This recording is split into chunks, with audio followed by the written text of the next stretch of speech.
বৌদি ভার্সেস কুটনি ননদ।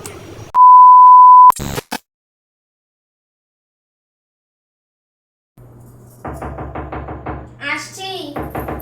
কে এলো রে বাবা? ও তুমি? আসো আসো, ঘরে এসো, বসো বসো, আমি তোমার জন্য শরবত করে নিয়ে আসি। কেন ওসবের আমার কি দরকার? কেন, কি হয়েছে তাতে? তুমি বসো না, আমি আসছি। না ধরো, এটা খাও। দাদা এই তো আসবে, একটু বলেই চলে আসবে, আসার টাইম হয়ে এসেছে। তুমি বসো, হ্যাঁ আমি একটু রান্নাঘরে একটু কাজ আছে, করে আসছি। ঠিক আছে।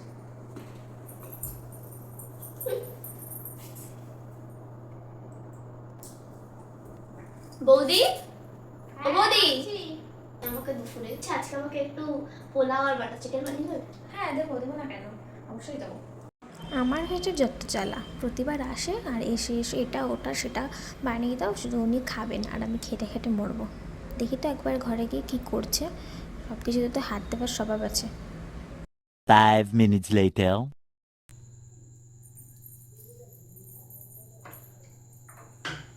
হ্যাঁ ঠিক, যা ভেবেছি তাই, সব কিছুতে হাত দেওয়া চাই এই মেয়েটার, আর ভালো লাগে না।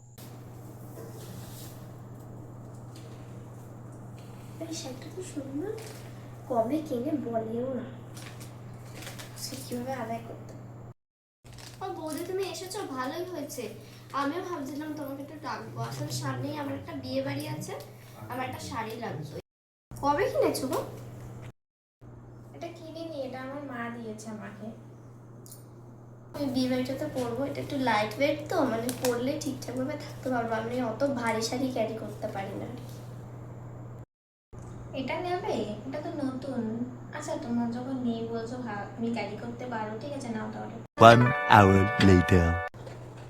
বাবা আমার কত কানের জমাইছে, সব তুমি দাদুর পকেট বের বেরিয়ে কেন ওরা জমাচ্ছে কি?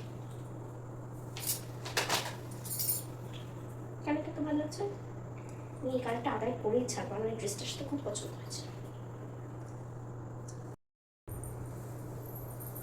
কি করছো পুতুল? এই তো একটু দেখছি কানেরগুলো আমার শাড়ির সাথে কোনটা যায়। ঠিক আছে দেখো, তাহলে আমি একটু কাজগুলো সেরে আসি, ঠিক আছে? পরে এসে কথা বলবো। হ্যাঁ হ্যাঁ তুমি যাও। দাঁড়াও, আজকে ওই কুচুটা বৌদির হেসতে হেসতে আমি কইটাই ছাড়বো।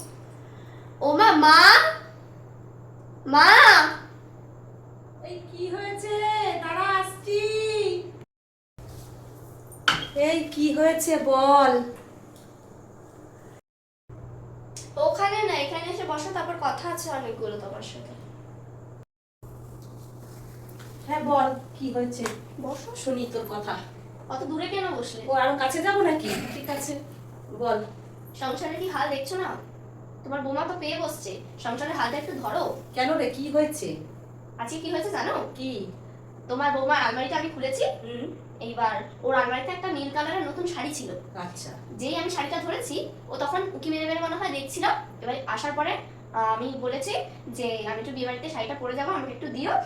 তখন বলছে, আমতা আমতা করছে, বলছে যে শাড়িটা শাড়িটা তোমার মা দিয়েছে। কিরকম মিথ্যা কথা, চিন্তা করো, গাটা জ্বলে যায় না? ওই শাড়িটা নাকি ওর মা দিয়েছে, নতুন শাড়ি ওর মা দেবে। ও আচ্ছা এই ব্যাপার। তোকে শোন একটা কথা বলি, ও তোকে বলেছে যে ওর মা ওকে কিনে দিয়েছে, তা দিতেই পারে। আমিও তো তোকে অনেক কিছু কিনে দিই, তো কি বলতো, ও তোর স্বামীও তো তোকে অনেক কিছু দেয়, তো তখন কি তোর শাশুড়ি এরকম করে? আর ওকে যদি ওর মা দিয়ে থাকে বা তোর দাদাই দিয়ে থাকে, সেই জায়গায় আমার তো কিছু বলার অধিকার নেই না?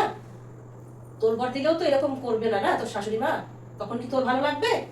সেই জায়গায় দাঁড়িয়ে আমি কিছু করতে পারবো না রে। এ কি এক মেয়েকে নিয়ে এসেছে দাদা, সব টাকা পয়সা তো এভাবেই ধ্বংস করে দেবে। আর তোমার মাথাটা দাদার মাথাটা দাদাভাবে চিবিয়ে খেয়েছে।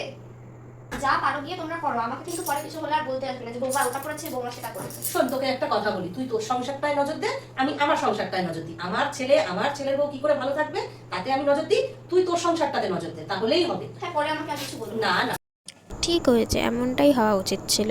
বেশি নিন্দা করতে এসেছিল না আমার নামে, বেশ হয়েছে, মা একদম থোতামুখটা ভোতা করে দিয়েছে। এমন ননদ যদি বাপের বাড়ি এসে দাদা বৌদির সংসারে নাক গলায়, তাহলে সেই সংসার আর সংসার না, নরকে পরিণত হয়।